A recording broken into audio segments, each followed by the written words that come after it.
Paris, mid-1700s. The salons glow with candlelight where the Enlightenment's brightest minds gather.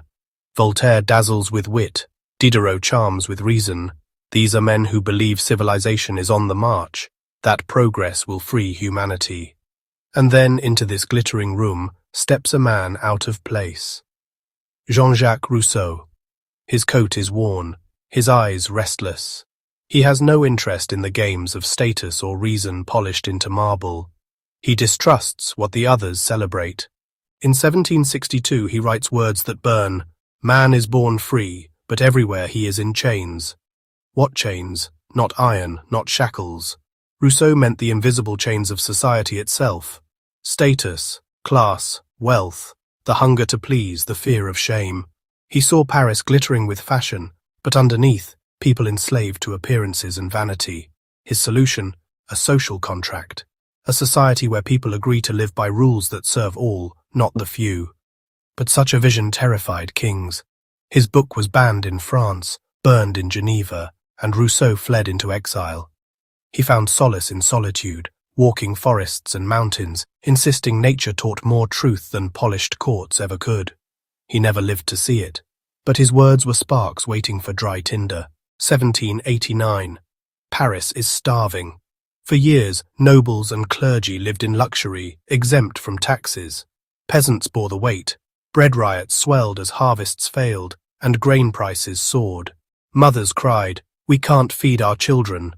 On July 14, 1789, crowds stormed the Bastille, a fortress and symbol of tyranny. The king's chains, centuries old, shatter in a single day. Rousseau's voice echoes in pamphlets passed from hand to hand. Liberty, equality, fraternity. The monarchy falls. The king and queen face the blade. For a moment, freedom feels alive. The world watches a people tear off their shackles, but freedom proves fragile.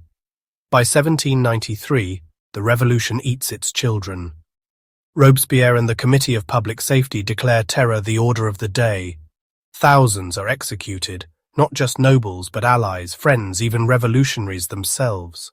Liberty's flag flies over streets slick with blood, and then a new figure rises. Napoleon, promising order, crowning himself emperor in 1804. The people who broke their chains now bow to another master. The lesson is sharp. Breaking chains is not enough. Without vision for what comes after, freedom twists into new prisons. Fast forward. Berlin, 1961. In one night, barbed wire unrolls across the city. Families wake to find streets cut in half, neighbors divided. The Berlin Wall is born. In East Berlin, the chains are not kings or guillotines. They are fear. The Stasi, East Germany's secret police, build one of the most invasive surveillance networks in history. 90,000 officers, nearly 200,000 informants.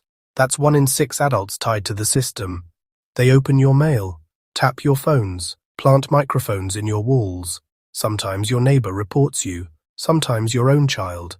You can walk freely down a street. You can sit in a cafe, but you are never sure which word will chain you to a file marked enemy. That is the cruelest chain of all, one you cannot see, but always feel. Across the wall, West Berlin glows with neon, jazz, freedom. But just meters away, East Berliners live in a cage without bars. Rousseau's warning has returned. Society itself can forge chains stronger than iron. And now, us. The year is 2025. No kings, no guillotines, no Stasi, and yet, chains remain. Chains of debt, mortgages, student loans, credit cards. Not kings, but banks.